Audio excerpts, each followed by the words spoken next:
show me what you want. You already showed me what you want, so get to talking. I don't even know where to start. You start with how you feel. How do you feel? I don't even know. My brain been like foggy lately. It's been a difficult little journey, but I'm still going. I feel like I feel like I just can't talk about one thing because I have a lot of shit going on, even from beginning to now, and even to the end of my journey. I really don't know. People don't be asking me stuff like this. Do you feel like you won in life? Do I feel like what? You won in life. No, I feel like I'm winning, but I haven't won yet. Like I do. You feel like you won? Yeah. But what makes you feel like that? Because of all the stuff I was able to produce, productivity level, and I'm satisfied with like what I got. I just feel like I could do a lot better than what I'm doing. I feel like I have too many distractions that I don't need.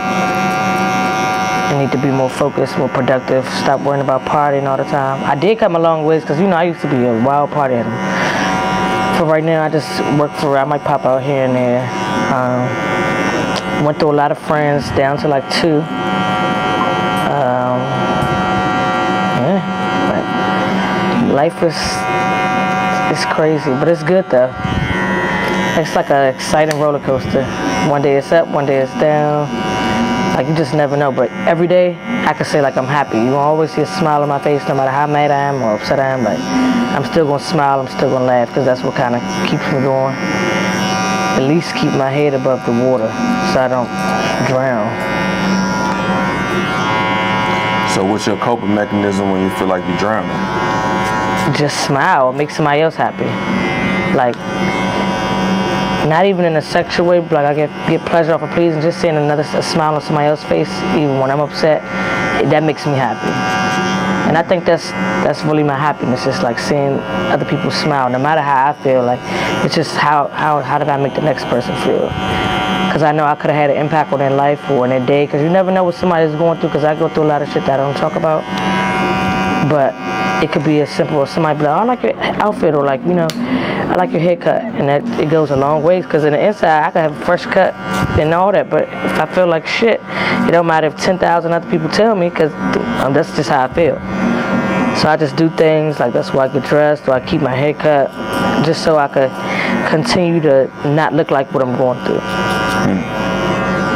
Because if I look like what I'm going through, I probably look like a crackhead or something. But yeah, gotta keep your maintenance up. A haircut could change somebody's whole perspective. I'm sure you see people coming here one way, leave out here, they walk different, talk different. Yeah, I feel like they get a lot of confidence. The haircut aspect now is more than just a person sitting in a chair, basically telling you what you want and getting a haircut, being non-verbal and getting out. It's like you get a therapist with a barber, you get a lot. Yeah, I'm responsible for a lot of stuff, so I can kind of like make you or break you. Really, literally. Like, I take pride in, what I do, because some of these things, like I done been through a lot of stuff too. Some of this stuff I see coming in the door is something that I already did, some problem that I already done faced. So I can give you, like some advice. Sometimes the advice that I give, man, is so much on point that just got a person's day to change a person's whole life. Yep. Like I'm able to pinpoint. The hardest thing is following your own advice. Yeah. Like you could be doing the wrong thing, and I could tell you what to do that'll change your life, and you'll be moving forward. But it's harder for me to listen to myself. Yeah. And then that's what they say. Like a person never really do what they want to do or change until they're really ready. They'll start. Because I find myself backtracking so much, like, Because I'm one of the people that don't care about starting over, but like the older I get, I'm like, how many times do I need to start over? Because at some point, like... Yeah, I find myself starting over a lot too. That's why I say I'm kind of like satisfied what I'm doing right now because I can handle this. Right. If I had to start over, I do know what to do. You know, the proper steps to take where I think my discipline level is pretty high. Right. Because I can just stop doing something and that'll be it. And go to something else like it never happened. But that came from all of those setbacks, letdowns, taking, you know, not being responsible. It's just a number of things that push me in that direction where, okay, I can handle just throwing this in the trash and going to get something new. Exactly. It's like I don't really have no feeling behind, you know, nothing materialistic anymore. Well, you can't these days. That's why another reason I probably don't feel like I won either, because I dibble and dabble into so much. Like I could start cutting hair, I'll start doing fashion styling, I'll start wardrobe styling, I'll start this, start that, and it's like I want to be good at everything instead of focusing on one thing, mastering that, then moving on to the next thing. I try to do it all at one time, and then it be just too many balls to juggle, and then next thing you know, they all on the floor, and I'm like, fuck everything. Then now I find myself doing nothing because I got so stuck at doing everything, and I couldn't get good at one thing because. Yeah, I had to pick one thing myself. But I don't know what to pick, and that's the problem. Yeah. I mean, what I did was I just tried so much stuff at one time. I did retail work. I kept a job. But I also wanted to make sure I had in my mind that one day I'm working for myself. Right. I'm going to work for myself no matter what, because I was going to all these jobs and I learned the equation of asset versus liability. And what's that? Most of the jobs that we doing, we liabilities to them, because if you don't do what they was required of you to do, they can just replace you. Yeah, just like yesterday. I almost got fired yesterday because I told him I was cramping or whatever, and he going to say, go get some Pepto-Bismol. I'm like, you're not a female. You don't understand what I'm saying. But he like, well, if you don't come, just know you won't have a job. Yeah, see? That means that and job. And then it was like I had to make an executive decision, like, do I want this job? And I'm not big-headed. I know I needed that job. Because it's hard to get a job these days. That's another thing a lot of people don't talk about. Like, it's so hard to find a job. Like, if you got something, hold on to it. Yeah. Like, that's why most older people, they've been working at the same job for 40 years. Yeah, I'd be good if I could do 40 days. So it's just like. But see, me, like I broke that chain because shit, I walked away from a very, very good job. To cut hair? Yeah, because it wasn't working for me. And the discipline level that I had was like, hey, I've been in this position before. Right. Shit, I'll just motherfucking make it happen. There was no pride issue. It wasn't none of that stuff. I was just like, I'm gonna make this shit happen. And I'm gonna just keep doing it every day until it happens. And it was big obstacles with this because first of all, I came into a group of people that I actually was around since I was a kid. Right. And once, you know, like those people got acclimated to me actually coming in there every day and seeing me every day doing what they're doing. It wasn't like a jealousy thing, and it wasn't nothing, but a human error sets itself apart from, you know, like your feelings and everything. A person that's making money and they'll look at you and you come in and shit and you start doing a little better than they doing, they be like, oh hell nah. And it's crazy how it turned to hate. It could turn to hate, like undercover hate. Yeah, I don't think it was hate. I just think it was just like that was just the thing. Like you looking at a person that, you know, might get in their feelings because another person comes in and doing a better job than you're doing, and you so used to that person coming to you, and now they're going to somebody else, and you have to sit back and watch. That's why this painful, job though. This job is unforgiving. This job right here is unforgiving. It's a thing where the next person is the next person up at all times. If you can't do something that so like you used to me cutting your hair. And if I piss you off and you find somebody else that can cut your hair similar to how I've been doing it or how you really like it, you're gone. And that's life. Yeah, that's true. And it's nothing that I can hold against you for that. Like, yeah, I'm not perfect. I done lost big customers, because of that. Because I can't be this robotic presence that, hey, every time I need you to do, you need to be there, or every time I need you for this, it needs to be done just like you did it the last time. And shit, only thing I'm able to do with this job is perform the same thing over and over again by repetition, because I've done it so many times. I can do this with my eyes closed now. That's crazy. Because I'm doing it every day. And that's the only way that you could be like successful, by working for yourself. So going back to the liability versus the being liable, the liability and the asset aspect. Right. When you come to a job and they got a certain way of doing stuff, they don't want to hear no input from you. Yeah, they don't. They just want you to do it. It really don't matter. They just want you to do what they tell you to do. Yeah, and I'm not into working like that. So I needed to create a job or create something that I could do that manifests a lot of money for me. Also, I'm in charge of the hours that I do it. I'm in full control of this. Only thing I'm not full control yet is I didn't get me a full barbershop yet, which I don't. But I don't really think I want that right now. Oh. I'm not interested in that right now. That's what I need to find, and I think I know what it is. It's just that I just don't. It's just the confidence thing. Like, I don't know what it is about. Yeah, I have established cutting hair. Now everything I've done, I have established 100% confidence in it. Like, I don't care what it is. Right. Like, even if I don't know how to do it, I'm gonna hurry up and go research it real quick and act like I know how to do it until I get comfortable. That's what my confidence is. You would never know if I know how to do something or not, because I mastered that little art of hiding that.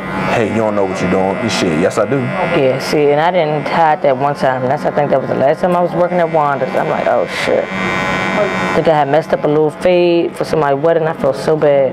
Yeah. But that's part of it. None of this stuff is perfect. How did you feel when, with the barber school situation? I just feel like I wasted my time and my money. Like, I feel like I took a little bit from it, but I was playing around there, treated it like high school. Like, I had to stay back in the 12th grade because me in school, it's just never really been my thing. Never went to college because I don't like to study. And then, in Bennett, we had to have that book work too. Mm-hmm. So it was that plus the confidence thing. It was like, I feel like I didn't have either or. So it was like, what can make me better than the next person? Then it's like constant competition. So it's like, where do I start? It's like, I feel like I was in like the bottom of the basement, like a whole nother level that I didn't even know existed, like another whole nother dark place. And then I feel like I let that shit take over my whole, my whole life. Because I'll have one bad day and feel like I got a bad life, and the next thing I'm like, oh, like, I'm good now. Like my experience with that barber school, when I first got there, I was already cutting hair. I cut hair unlicensed for like 2 years. But like I said, when I started cutting the hair, they ain't know I ain't know how to do it. Exactly. I watched them for years. They cut my hair. So I'm like, well, how hard is it? My confidence level was so high that it hid that I didn't know what the fuck I was doing. And that's what I need. So when I got to barber school, felt as though all I needed was the book work and the terms just to get the license so I could continue doing, like what I was doing. I was in a state of urgency when I got there because I had both of my sons living with me. Right. I had an apartment to take care of. I had to put my son in daycare. We ain't had no car. We caught the bus. Nobody never knew none of this stuff. I wouldn't know, but see, you have a purpose. That's why I always say sometimes I feel like, which is going to sound crazy, but sometimes I feel like maybe if I had a kid, that'll be the only thing that'll make me get it together. Because for right now, like, A lot of people don't know, like, I battle with depression or like suicidal thoughts, like have suicide ideation, but it's because I feel like I don't have a purpose. So I would easily Everybody got a take purpose. my, you know what I'm saying, like be like, man, shit won't matter, or like I think the especially- crowd that you around, you know, because when you get in the room, you kind of like shine a little brighter than other people do. And that shit, you can't see that, but other people see it. You know, you might. That's why people had like you around. It's fun. Right. But when it's time to get serious, they disappear. Poof. Yeah. They gotta go back to doing their thing because they some people use people for certain things. They might be just using you for that fun aspect. Or just because some people like be like, dang, like why people love you so much? Why nobody don't love me like that? Then they get around you because they want to be around their love too, and they know that the only way they will ever feel that is by coming around you. So now it's like they sucking all your energy dry, and you really ain't got nothing left by the time the end of the day. I don't only let people do me like that though. Because I'm here all the time. Like at first I used to be upset. Like, all right, for instance, so like if somebody come in here and get to raging about, hey, I'm next. This is a fucking job that a human has to perform this. Right. And you want this perfect haircut that'll last you forever, how much your money can stretch it. Right.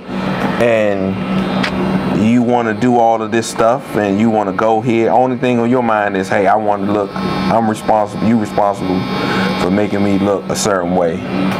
And this how I want to look so I can go do what I want to do. Now, when they get to raging like that, at first I used to be like, oh, let me, now, no. Yeah. No, it's not gonna happen. Because I'm not talking like, hey, I'm the best person this, Right. but my urgency and demand is high now. Yeah, definitely. And it's got like always that. been like that. And it's just got even just better and better and better. Yeah, the demand for me to do, you know, what I need to do for these clients and stuff is high. I know that, and I'm not taking that, you know, using that as, you know, whatever you're supposed to call that. But I know the demand for me is high, and that's what I work towards to get. This is what I was working towards to get. This is why I did this job. This is why I came here every day. The next move, I'm trying to get on TV, get on one of the movie sets or something like that. That's just a goal. It's a small goal, but there's other stuff out here that's better than that. But Right. that's what I'm trying to get. But yeah, when I was in barber school, I just knew that shit, this is my last option. And if I don't get this, I'm gonna be a bum. Right. And that's straight up. I'm gonna be a bum. I'm fucking around, be homeless somewhere, or living off some female or something, or trying to scratching and scraping, you know, trying to make ends meet. And I'm not doing that. But you actually did what you said you were going to do. A lot of people Yeah, I'm going to talk, but you did both. Hey, I already said that. I had a long, drawn out conversation with myself plenty of times. Like, nigga, get your shit together. You got to get up. Get your ass up. You got to go here and do this. Ain't nobody going to help you. Like, my family wiped out. My mother, father, grandmother, great-grandmother, everybody dead. So it's Like, you really all you got. Yeah, I don't have no, and I ain't asking for no sympathy from nobody neither. Right. But I don't have, this is it. The blessings is coming from them watching over me and God. That's it. Ain't nothing else out there. I don't put my dependency upon no man to do anything for me. It's just me. And do what you gotta do. Yeah, you put your faith in man, you just, Yeah, that's the only dumbest let you thing down you could every ever time. do. Yeah, I want to have everything mapped out. So I'll be able to, you know, sit back. Right. But the only thing I did do that I can say that was successful, I sat back and watched so many people. I just paid attention. Like, I was looking at everything. I'm vicious with that. Like I sit back and watch. I watch everything. I watch how people move. I watch how people that got shit move. Even from all of the things that I'm around. Exactly.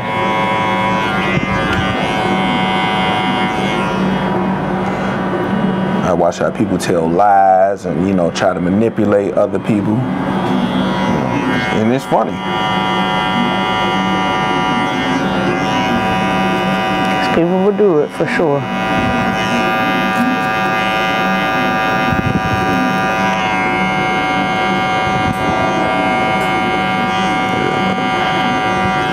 I'm glad we was able to get a little personal today. Nah, for real. Cause I like having good conversations, but a lot of people don't be into that, you know? Everybody want to go out now. What's the point of us all going out? We sitting around on our phone looking stupid. Yeah. I could have just went out by myself. Like, a lot of people don't know how to talk. You get in people's head and there's really nothing in there but air. Hollow. Yeah, like literally. And I'm like, dang. Some really beautiful, stupid people out here.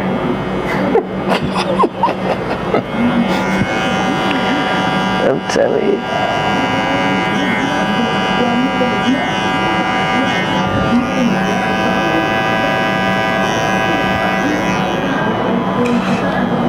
Well, we did it once again.